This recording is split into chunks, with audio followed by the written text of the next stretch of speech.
Janu Sirsasana, which is that one-legged forward fold with the other leg in a tree-like position. That's what I'm going to show you here. Okay, so he's going to fold on down. Now again, just making sure that before you adjust anybody, you ask.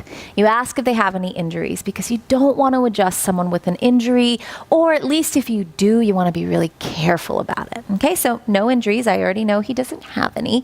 I'm observing that because one leg is in external rotation and the other is straight out in front of him, that his hips are not squared. They don't need to be squared in this position. He's not really weight bearing. However, if I'm thinking about my adjustments squaring his hips, it will deepen the stretch in the hamstring as well as in the back body. Okay, so this hip stays rooted. I can root it down with my foot. But what I'm more interested in is bringing this thigh bone back, because I know that if this hip moves back just a little bit, he'll get a deeper stretch. So I ask him to micro bend his knee. I slip my hand underneath to grab the belly of the hamstring.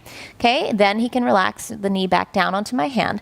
I take my other hand, and it just depends on where you want them to feel the stretch in their back body. If I put my hand on the same side, on the left side of the spine, which is the same leg that he's using, and I pull my bottom hand back as I push forward, he'll feel more of a hamstring stretch, right?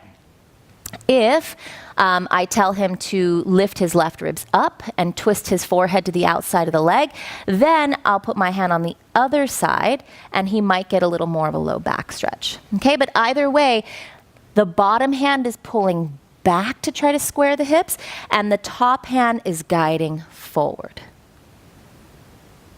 Janu Sirsasana.